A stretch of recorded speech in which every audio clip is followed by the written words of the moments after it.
Hello, geometry students. Welcome to 6-6, talking about trapezoids and kites. Let's jump right into the vocabulary that you already completed before you pressed play on today's video. Learn the correct word to complete each sentence. An isosceles triangle always has 2 or 3 congruent sides. Well, that always has 2.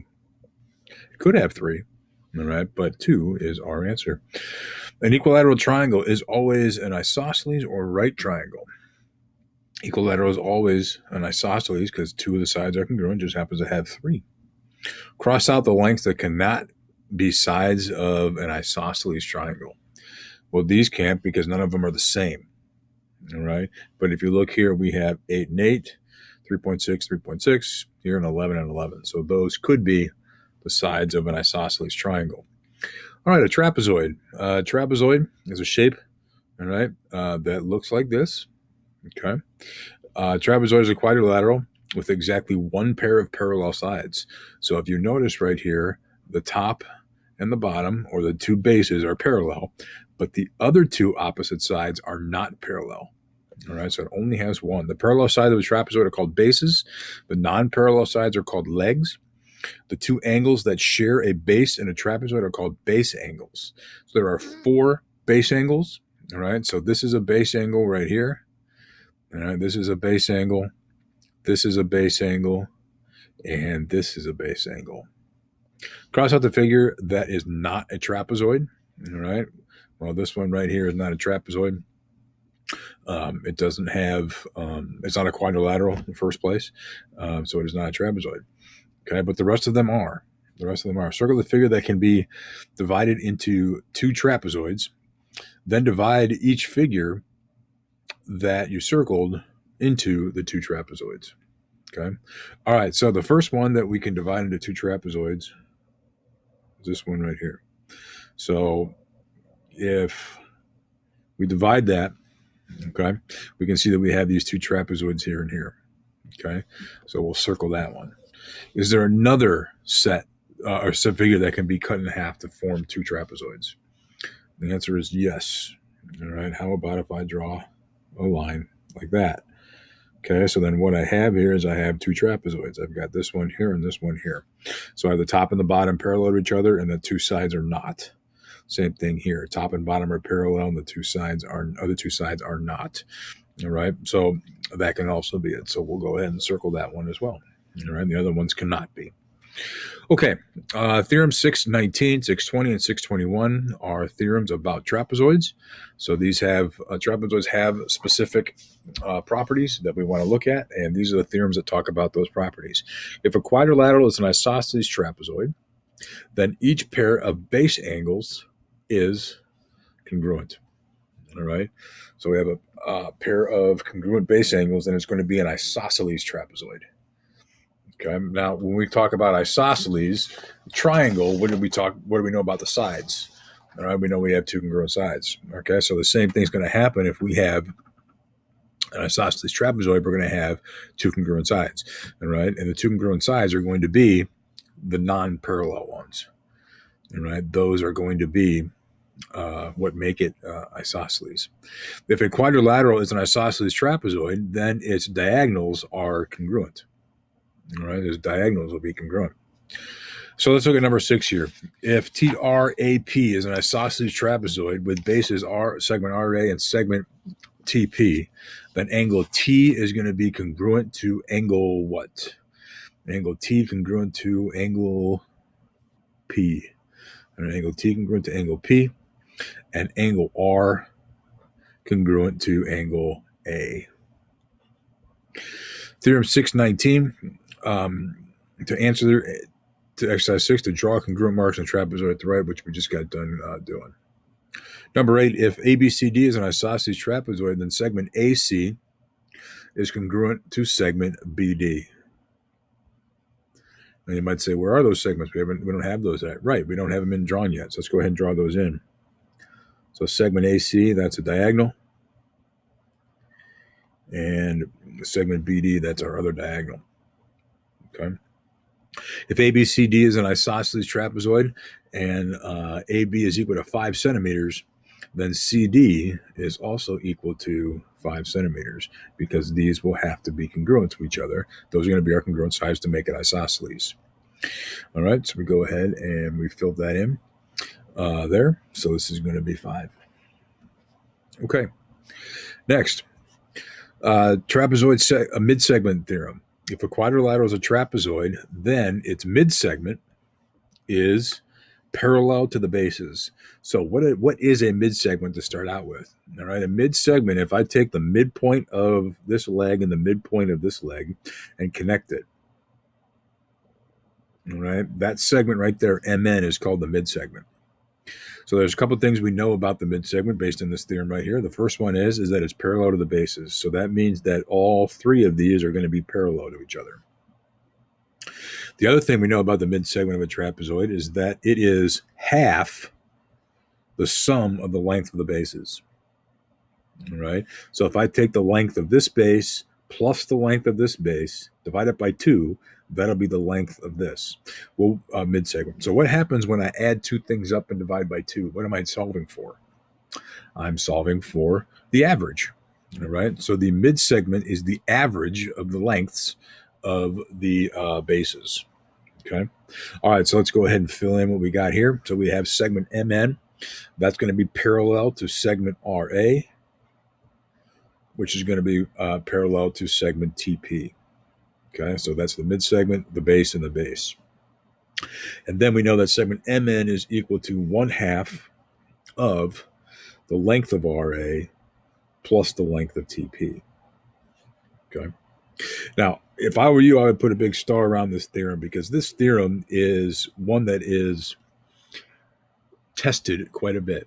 It always shows up on end of course exams and finals and SATs and ACTs, and because it makes you understand a lot about what's going on geometrically. So it's definitely a popular theorem to show up on standardized tests. Finding angle measures in trapezoids.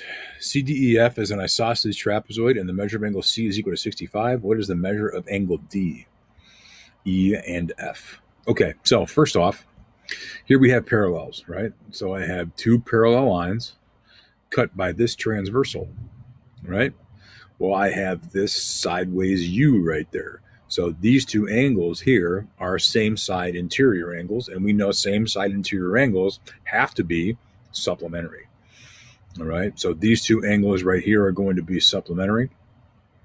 So the measure of angle D, all right, that's going to be equal to, what's the supplement to 165, or to 65, excuse me? That would be 115. Okay. All right, so now how about the measure of angle E? Well, here these 2 are base angles, right? So these 2 are going to have to be the same, right? Because that's what makes it an isosceles trapezoid, is that we have base angles being congruent, all right? So the measure of angle E is also going to be 115. And then this angle here is a base angle paired with this 65, and it's also supplement to this one, all right? So either way you make that conclusion, this angle here is going to be 65. Okay. All right, go ahead and pause the video and try got it 1A and B there on your own, and then we'll go over it together when you're done. Okay, let's take a look. 1A in the diagram, PQRS is an isosceles trapezoid, and the measure of angle R is 106. What is the measure of angle P, angle Q, and angle S? All right, so 1A, let's do the measure of angle P. All right, the measure of angle P, the measure of angle Q, and the measure of angle S. All right, let's see what we can do here. Okay, so we know that these 2 angles here have to be the same, so that means angle S is going to be 106.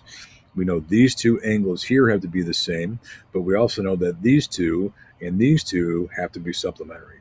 So that's going to make this one the supplement to 106, which will be 74. So both of those are going to be 74 degrees. Okay.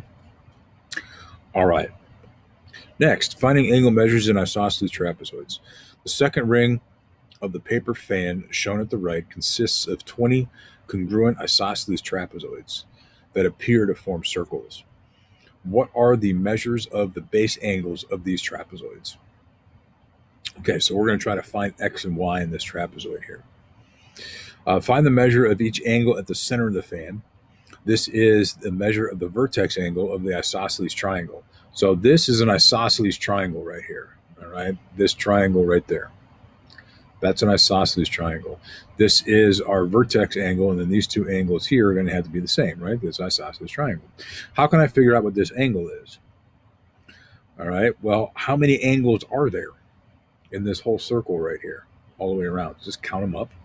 All right, count out how many trapezoids or triangles we see right here, all the way around, and that's going to give us what we need. All right, because then we know this is 360 all the way around, so we'll divide that up into 360 divided by 20. All right, so that means the measure of angle 1 is equal to 18. So I'm going to find the measure of each acute base angle of the isosceles trapezoid, or isosceles triangle, here first. So basically what I have now is I have a triangle, an isosceles triangle, with the vertex angle 18 degrees, and I want to find those two, right? But we know those are the same. So that means that 2x, or x plus 18, is going to equal to 180, and we'll solve for x, okay? So there we have that. So we'll combine those like terms. All right, we'll subtract 18 to the other side. Then we'll divide by 2, and I'm going to get x equals 81. All right, so this is 81 degrees, and this is 81 degrees. So that's going to be 81. So now what I want to do is I want to use the fact that this is an isosceles trapezoid. Well, just like the two previous problems we did, once I know one of these angles in an isosceles trapezoid, I know what x is, I can find all four. All right. So to find the measure of the obtuse base angle in the isosceles trapezoid, we know that these two angles here have to be supplementary. So 81 plus y, all right, has to be 180. Okay, so we'll just subtract 81 to the other side, and we'll get y is equal to 99. Okay, so the acute base angle measure is going to be 81, and the obtuse base angle measure is going to be 99. Okay, all right. Go ahead and try this one on your own. A little bit different looking fan, so make sure you count how many triangles make up this particular fan. And go ahead and solve this one on your own. So pause the video and hit play when you're done. All right, let's go ahead and take a look here. The fan has 15 angle meeting at the center. What are the measures of the base angles of the congruent isosceles trapezoid and its second ring? We're trying to find 4 different angles this time. Okay. Circle the number of isosceles triangles in each wedge. And so how many isosceles triangles? So we're looking at these triangles right here. How many of those are all the way around? All right. So that's what we need to find. Circle the number of isosceles triangles in each wedge. So actually, we do need that number. That has 15 of them. All right, but I'm sorry, it's asking for how many isosceles triangles we have. So I have 1, 2, 3. All right, so I have 3 isosceles triangles. Then it says underline number of isosceles trapezoids in each wedge. All right, the number of isosceles trapezoids is going to be, let's see, we have 1, 2, 3. All right, so we actually have 3 of them as well. Okay, all right, so we're going to find A. All right, so we're going to find A. So 360 divided by 15. All right, because there's 15 triangles all the way around. That's going to give me 24. All right, and then we want to find B. All right, so if I look at this triangle right here, all right, I know this vertex angle is 24, and then I'm going to find these 2 base angles of the isosceles triangle right there. So that's going to be 180 minus 24, and then divide that by 2. All right, so that's going to be 78. So B is equal to 78. Okay. All right. Now, what's the relationship between B and C? All right. B and C, they're a linear pair, aren't they? So they have to be supplementary. So 180 minus 78. All right. That's going to give us 102. So that's going to be C. And then D, all right, in this isosceles trapezoid right here, we know that C and D have to be supplementary. So that's going to be 180 minus 102. And that's going to give me 78. Okay. Another way to think about it is based on the design of this fan, all right, is these angles here are corresponding. Right here I have my two parallel lines, and there's my transversal. As you can see, the F right there, all right, for fuzz. Okay. So to answer the question, it says the measure of the base angles of the isosceles trapezoid are going to be 102 and 78. Okay. All right, using the mid-segment theorem. So Mn is the mid-segment trapezoid PQRS. What is X? All right, and what is the length of Mn? Okay, so all the work here is done for us. Let's go ahead and justify each step. All right. So the first one, how do I know that Mn is equal to 1/2 of PR plus PS? So how do I know that this segment is equal to 1/2 of this base plus this base? Well, that's going to be the mid-segment theorem. All right. Or the trapezoid mid-segment theorem.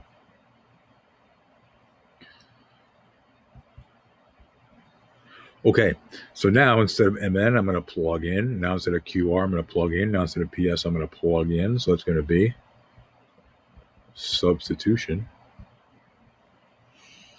All right. And now we're going to start to simplify. Okay, so let's go ahead and simplify here. So in here, I'm going to combine the like terms of 10 and negative 12 and get this negative 2. All right. What am I going to do next to go from this step to this step? How about we distribute? So we'll use the distributive property. There's that. Okay. Now, how do I go from here to here? Looks like I'm going to add 1 to both sides. All right. So that's going to be the addition property of equality. And then what am I going to do to go from here to here? So I'm going to subtract 2x. So that's going to be the subtraction property of equality. All right. And then what do I do to get x by itself? We divide. This is going to be the division property of equality. So x is equal to 6. So we use the value of x equal to 6 to go ahead and find the length of Mn. So the length of Mn is equal to 2x plus 11. So that's going to be 2 times 6 plus 11, which is 12 plus 11, which is 23. Okay. All right. Okay. Excellent. Okay, go ahead and pause the video and try this one on your own and find the value of x. Okay, so let's take a look here. So first, let's use the mid-segment theorem. Mid-segment is QR. So QR is going to be equal to 1/2 of LM plus PN. So that is the top and the bottom, right? Okay, so let's go ahead and plug in what we know. So we know x plus 2 is equal to 1/2 of LM, which is 4x minus 10, plus PN, which is 8. All right, so now all I need to do is solve that algebraically. Okay, so x plus 2 is going to be equal to 1/2 of, that'll be 4x minus 2. All right, I'll distribute here. So x plus 2 is equal to 2x minus 1. Now we'll do some algebra from here. So I'm going to subtract x. 2 is equal to x minus 1. I'll add 1 to both sides, and 3 is equal to x. Okay. Does that make sense? Awesome. Now we can plug it in and check to make sure that we're right. Let's go ahead and do that real quick. So if I plug in here, if I do 4 times 3 minus 10, all right, that's 12 minus 10, which is 2. So this top is 2 right here. Let's plug it 3 in right here. That's going to give me 5. All right, it's going to give me 5. All right, so these are the 3 measurements. Well, this one is supposed to be the average of these two. So if I do 8 plus 2 divided by 2, that's 10 divided by 2, which gives me 5, which is the same thing that we found. All right, so that's how we can check it to make sure that the mid-segment is the average of the two bases. Okay, so that talks about trapezoids. Let's move on to our last type of quadrilateral that we're going to learn about. And that type of quadrilateral is going to be a kite. A kite is a quadrilateral with 2 pairs of consecutive sides congruent and no opposite sides congruent. Okay.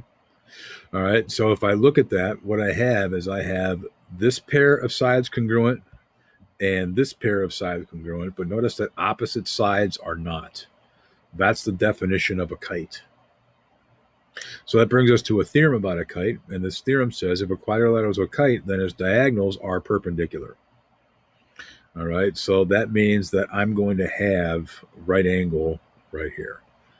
All right, I'm going to have right angles right there. In fact, I'll have them all 4 of them. So I'll have one here, and one here. All right, so I'll have all 4 of those. Okay. All right. A quadrilateral KLMN is a kite. What are the measure of angle 1, the measure of angle 2, the measure of angle 3? So let's take a look here. Diagonals of the kite are perpendicular. So the measure of angle 1, that's going to be 90. That's pretty simple, right? This is going to be 90. Triangle KMN is congruent to triangle KLM by side, side, side. All right, so triangle KMN, that's this triangle here. All right, and then the triangle on the top, those are congruent to each other by side, side, side, because I have these 2 sides congruent by definition of a kite and these 2 by definition of a kite, and then this one here by reflexive. So they're congruent by side, side, side. So the measure of angle 3, all right, is going to be, these 2 here are going to be congruent to each other. All right, so that's going to be 36. Now the measure of angle 2. All right, well, the measure of angle 2, so if I look at this triangle right here, if I redraw that triangle, this one's going to be a right angle, this is going to be 36, and I'm trying to find this one right here. Okay. So we know that the measure of angle 2 is going to be equal to the measure of angle 1 minus the measure of angle 3. All right, by the triangle exterior angle theorem. Okay. I'm sorry, they're using the exterior angle theorem, but we can use the interior angle theorem. It doesn't really matter. So now I'll solve for the measure of angle 2. All right, so I'm going to do 90 plus 36 plus x equals 180. All right, that's going to be 126 plus x equals 180. Subtract 126, and x is going to be equal to 54. All right, using the exterior theorem, what we could say is the measure of angle 2 is going to be equal to 90 minus 36, which will be 54. All right, so there's just different ways of thinking about it, but you get the same answer in the end. Okay? All right. Go ahead and pause the video and go ahead and try to find the measure of angle 1, 2, and 3 here on your own. Okay, let's go ahead and take a look. What's the measure of angle 1? Boom, 90. All right, so the measure of angle 1, that's going to be equal to 90. Okay?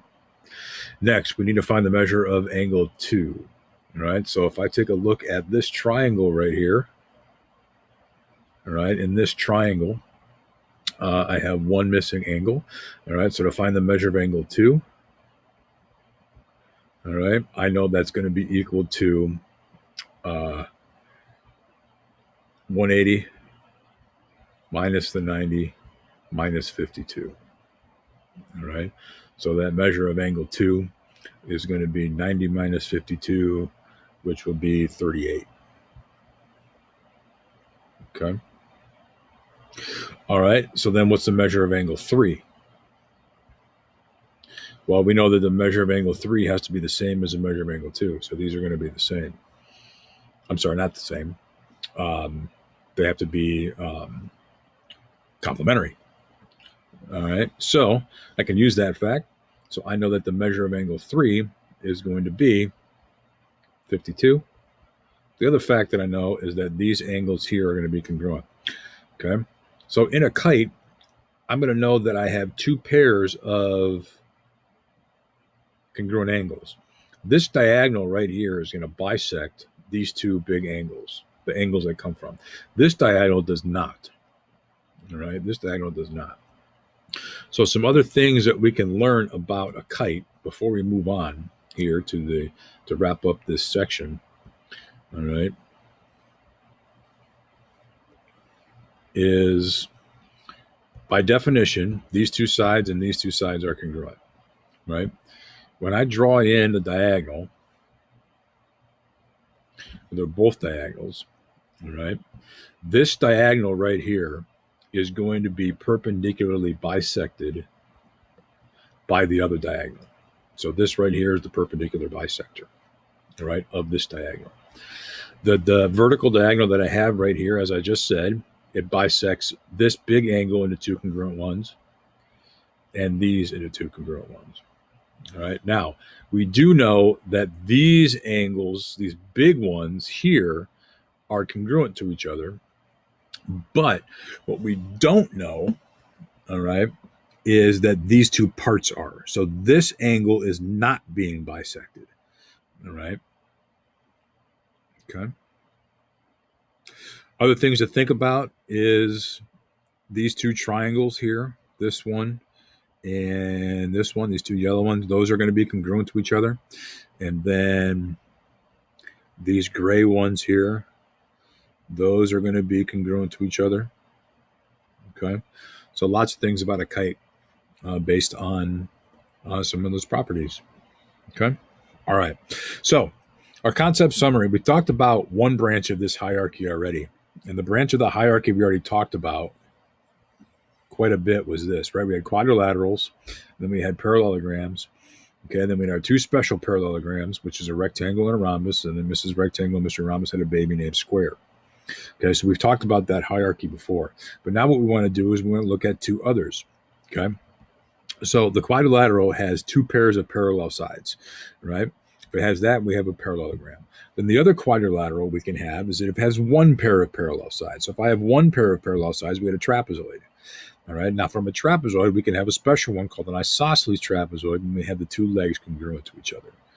All right. So not every trapezoid is isosceles. These two sides right here are not congruent to each other. In this case, they are.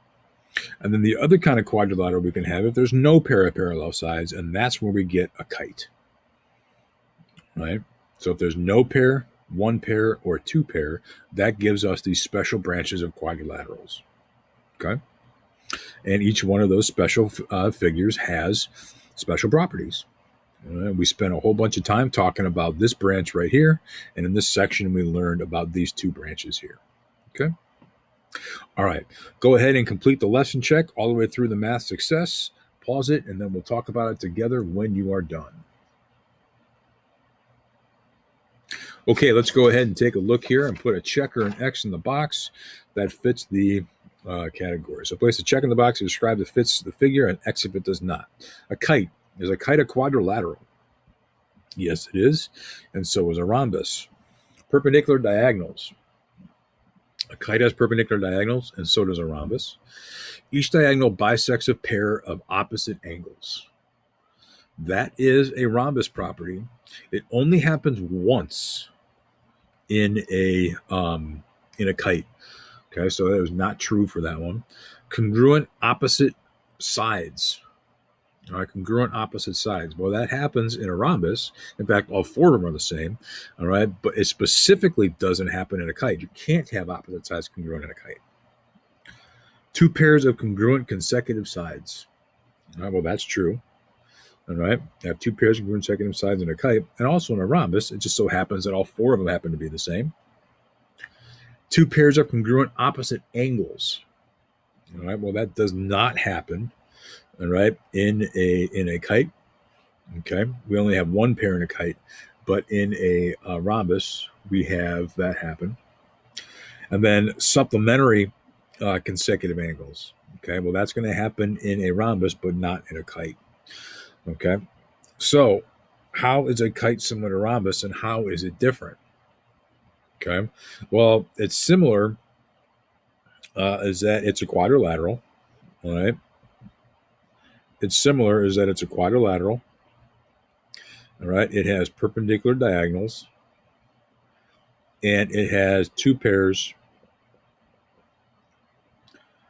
of congruent consecutive sides, all right? The differences are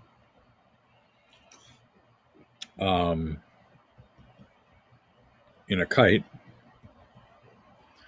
I'm going to have the diagonals do not bisect both opposite angles. All right. They do not have congruent opposite sides. Do not have congruent opposite sides. All right.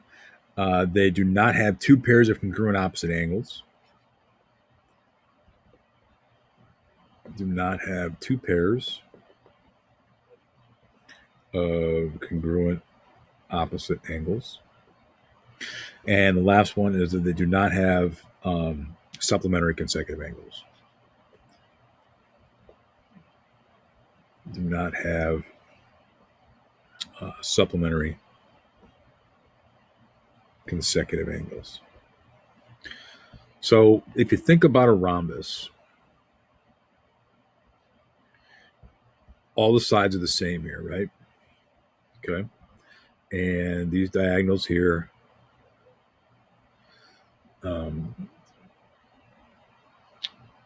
are perpendicular and so on. There's a whole bunch of other things about rhombuses. But now let's say I just pick this point. If I pick that point and pull it, right? If I pull that point down farther, right? The top of the rhombus isn't going to move, but the bottom of it is. And now if I just pull this point down, all right, so it was here and I pull it down, it looks like I've formed a kite. So what happens is these two sides stay the same and these two stretched, right? This diagonal stayed the same, but this one stretched. They still stay perpendicular. So a kite is closely related to a rhombus, right?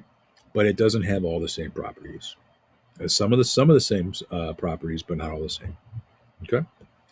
All right. The trapezoid. The trapezoid has one pair of parallel sides. So this is a trapezoid. If I have those parallel, and these are not, that's a trapezoid. A kite. All right. Looks like you're going out to fly a kite. We have consecutive side, two pairs of consecutive sides congruent, and opposite sides are not. Right. A base. Okay. The base of a trapezoid. There's two of them.